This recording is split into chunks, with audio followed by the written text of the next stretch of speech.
ہم تو یہ سمجھتے ہیں نا پاکستان ایسے بن گیا. ہماری حالت کیا ہے؟ ہمارا مولوی سے لے کر شیخ الحدیث تک، ہمارے سپاہی سے لے کر آئی جی تک، ہمارے کلرک سے لے کر چیف سیکرٹری تک، ہمارے کمپاؤنڈر سے لے کر کنگ ایڈورڈ کے وائس چانسلر تک یہ کہتا ہے اس ملک نے ہمیں دیا کیا.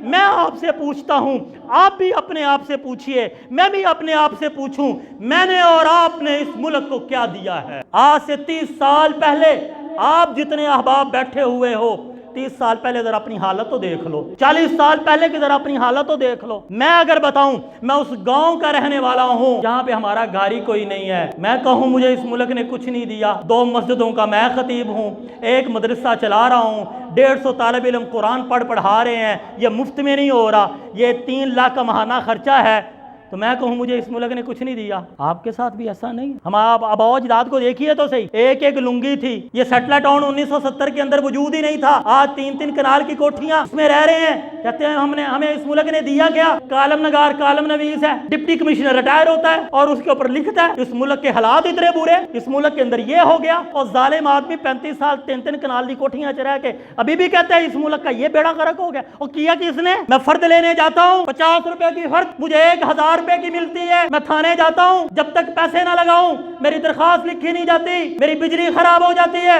میں وابڈا کے دفتر میں جاتا ہوں، جب تک 300 روپے نہ دوں وہ تار کا آگے مسجد کی تار کو ہاتھ نہیں لگاتا. ڈاکٹر کے پاس جاؤں 1000 روپے الگ فیس لیتا ہے، اور جو پرچی کے اوپر دوائیاں لکھتا ہے 50% اس میں سے لیتا ہے. میں گورنمنٹ اسکول میں جاؤں، ماسٹر میرے بچے کو مجھے مار مار کے میری انگلیاں یا سوج جاتی ہیں اس قصور میں کہ تو ٹیوشن کیوں نہیں پڑھتا. کہتے ہیں یہ ملک برا، ملک نہیں برا، ہم برے. ہم نے اس ملک کے لیے کچھ نہیں کیا، ہم نے اس ملک کے ساتھ غداری کی، ہم نے اس ملک کے ساتھ بے وفائی کی، ہم نے اس ملک کو نقصان پہنچایا. اس ملک نے ہمیں بہت کچھ دیا. یہ آزادی یہ اللہ کی نعمت، اور اللہ کی نعمت کو کوئی شمار کر سکتا؟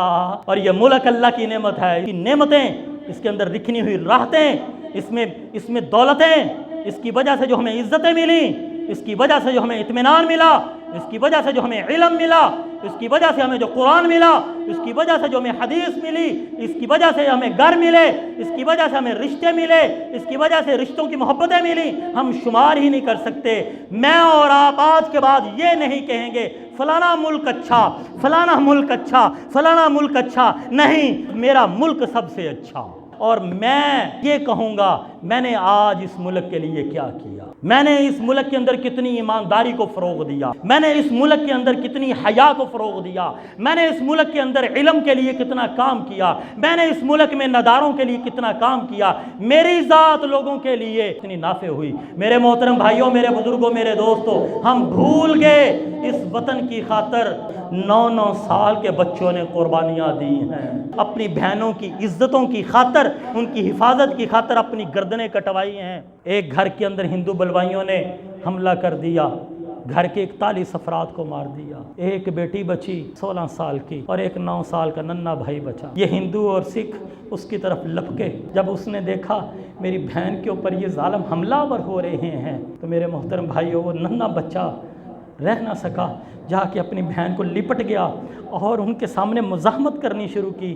ایک ظالم ہندو نے کلہاڑی سے اس کی گردن پہ ماری اور گردن اس کی دور جا کے کٹ کے گری. اور پھر وہ ظالم یہ جملہ اس نے کہا، میں نے کہا کہ کوئی گردن مضبوط ہوگی، یہ تو گردن بڑی نرم تھی، میری کلہاڑی اس نے ناپاک کر دی، مجھے اب گنگا میں جا کے اپنی کلہاڑی کو پاک کرنا ہوگا.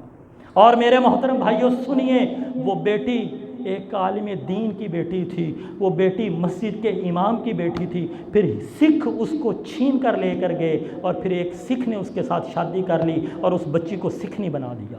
آج ہم بھول گئے، ہمارے نوجوانوں کو صرف موسے والا یاد ہے، سدھو موسے والا یاد ہے. بد نصیب یہ قوم، گانے یاد تو ہندوؤں کے، فلمیں دیکھنی تو ہندوؤں کی، اسٹار ہے تو میرا ہندو، اسٹار ہے تو میرا سکھ. میری شادی پہ سوائے نکاح کے جو کچھ نظر آتا ہے کچھ ہندوؤں کا. اب ترقی ہو گئی، اب عیسائیوں کا. پہلے صرف ہندو اور سکھ نظر آتے تھے، ایک بھی کاٹا جا رہا ہے. اب دلہنوں کو ایک دن لباس سفید بھی پہنایا جا رہا ہے. یہ عیسائی بھی بیچ میں آ گئے، رہ گیا صرف نکاح. اور نکاح کے موقع پر جتنی بدتمیزی کا طوفان وہاں پہ میرج ہال میں ہوتا ہے وہ دیکھنے کے قابل.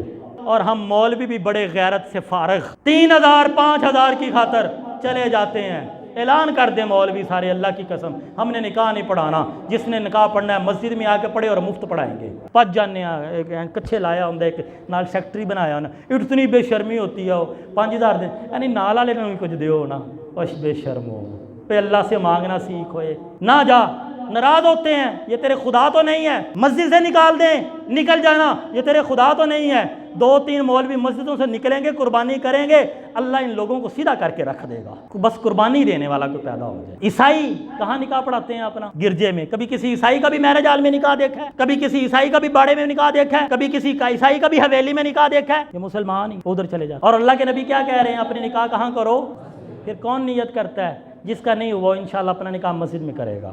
مسجد کتنی احترام کی جگہ ہے، میں آپ کو بتاؤں، مسجد کے اندر اللہ کے نبی صلی اللہ علیہ وسلم نے فرمایا کودنا، کھیلنا، دین کی بات کے علاوہ اونچی آواز میں گفتگو کرنا بھی منع ہے، لیکن اللہ کے نبی نے فرمایا جب نکاح ہو جائے تو کیا کرو؟ چھوارے پھینکو، ہاں یوں پھینکو۔ اب جب یوں پھینکیں گے تو کوئی ایسے ایسے لپکے گا نا، یعنی کتنا اہم عمل ہے کہ اس وقت کچھ دیر کے لیے وہ آداب مسجد کچھ درجے میں موقوف ہو جاتے ہیں۔ سمجھ آئی میں جو کہنا چاہ رہا تھا؟ میرے پڑھے لکھے بھائیوں کو بہت آگئی ہوگی، میرے محترم بھائیوں، میرے بزرگوں، میرے دوستوں، تو میں یہ عرض کر رہا تھا وہ جو بچی تھی وہ کس کی تھی؟